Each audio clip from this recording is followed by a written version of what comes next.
আম্মা জান হযরত খাদিজাতুল কুবরা রাদিয়াল্লাহু তাআলা আনহা বলেন, ইয়া রাসূলুল্লাহ, ইয়া হাবিবাল্লাহ, আমি খাবার খেতে বসতাম, পানির গ্লাস হাতে নিয়ে বসতাম। আপনার কথা যখন আমার মনে হইত, আপনি কাফের মুশরিকদের কাছে ইসলামের দাওয়াত, ইমানের দাওয়াত দেওয়ার জন্য বের হলেন। আমি জানি কাফের মুশরিকরা কখনো পেটের গ্লাস পানি দিবে না, একটা খেজুর দিবে না। এই জন্য আমি আমার কথা যখন মনে হইত, তখন আমি সাথে সাথে খাবার রেখে উঠে যাইতাম।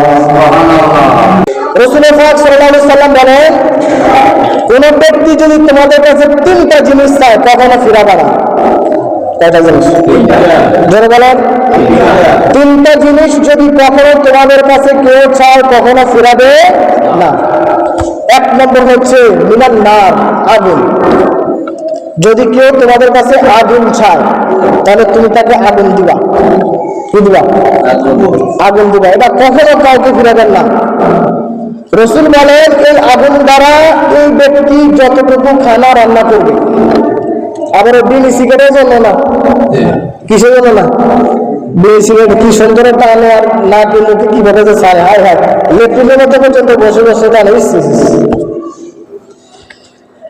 তো আগুনের দ্বারা যতটুকু রান্না করবে, এই রান্নার মধ্যে যতটুকু খানা হবে, এই খানাগুলো আল্লাহ রাসা সৎকা করে দিলে যে সওয়াব, আপনি একজনকে আগুন দেওয়ার কারণে আল্লাহ আপনার কাছে সওয়াব দান করবে।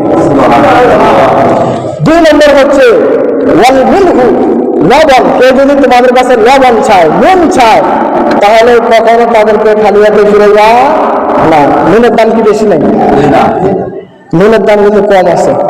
যদি নুনের দাম 200 টাকা 500 টাকা কেজি হয়, মানুষ খেতে হবে, ঠিক না? কারণ লবণ ছাড়া যদি তরকারি রাঁধে, যত মজা স্বাদের তরকারি হোক, কোনো মজা নেই, কম হলো। রাসূল বলেন, যদি কেউ কারো কাছে লবণ চায়, কখনো খালি হাতে ফিরাইবা না।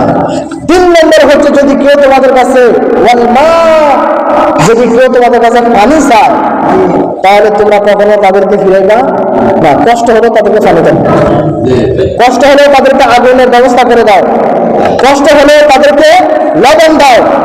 তোমার যদি সামর্থ্যের মধ্যে থাকে, দাও, কখনো ফিরাবা না।